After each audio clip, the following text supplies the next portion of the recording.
bakayım.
Bir, iki, üç.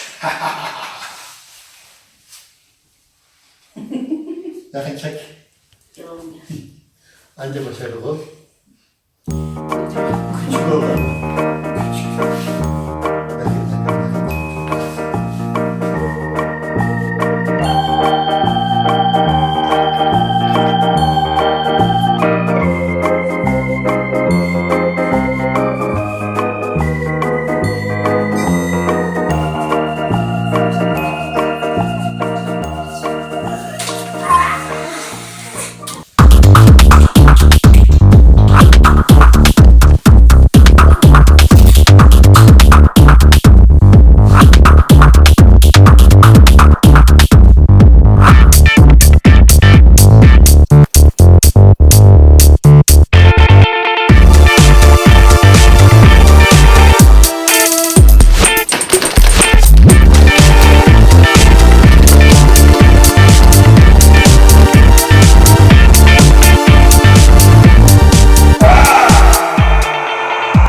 Resim. Sakın kaçırma. Ama da resim alalım.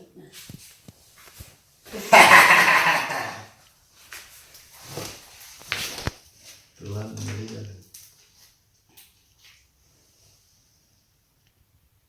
Ramazan şuradan görüntü de çek, video çek gel. Arkadaşlar, bakın içinde kaç tane Kinder Joy var. Kinder Joy. Geriden çek. Hem de kocaman bir balonun içinde. Muhteşem bu.